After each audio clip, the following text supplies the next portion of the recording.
रायगडमधून एक धक्कादायक बातमी समोर येते। उपचाराविना जबरदस्तीनं घरी पाठवणाऱ्या एका शाळकरी मुलाचा मृत्यू झाल्याची घटना समोर आली आहे। रायगडच्या म्हसळा तालुक्यातील घूम गावातली ही घटना आहे। इयत्ता 7वीत शिकणाऱ्या गर्वांग गायकर या मुलाचा उपचाराअभावी मृत्यू झालाय। त्याच्या मृत्यूला डॉक्टरच जबाबदार असल्याचा आरोप त्याच्या वडिलांनी केलाय। गर्वांगच्या मृत्यूनं घूम गावामध्ये शोककळा पसरली आहे।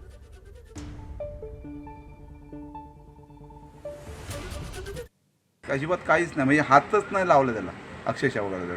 आणि मग मी बोललो, साहेबांची दम दिली, साहेबांना बोललो, साहेबांजवळ तुमची तक्रार करेल नाही ते डॉक्टर वेडे आहेत, त्यांनी तुम्हाला पाठवायला नको पाहिजे होते एवढे लांब, आणि आम्हाला तुम्ही घेऊन जा, इथं तुम्ही ठेवूच नका, इथे जर तुम्ही ठेवली तर दुसरे पेशंट आहेत त्यांचे इन्फेक्शन काय होतं ना ते होईल आणि तुम्ही त्याला परत त्रास होईल, त्यापेक्षा तुम्ही घरी घेऊन जा। आणि जर नाही घरी घेऊन जायचं असेल तर तुम्ही कुठं माणगावला कोण तुमचा नातेवाईक आहे ते तुम्ही थांबा, तिथे त्याला घेऊन जावा, पण तुम्ही इथून त्याला घेऊन जावा।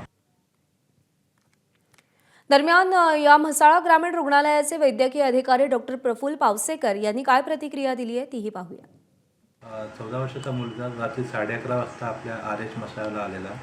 आपले ऑन ड्युटी डॉक्टरांनी त्याला चेकअप केलं।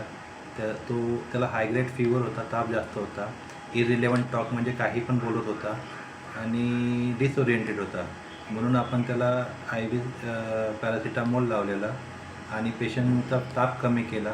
नंतर तो डिसओरिएंटेड होता म्हणून त्याला आपण रेफर माणगावच्या सिव्हिल हॉस्पिटलला केलेलं होतं। आणि सकाळी आता 8 वाजता पेशंट आपल्या हॉस्पिटलला आला तेव्हा ब्रॉड डेड होता। ABP माझा, उघडा डोळे बघा नीट।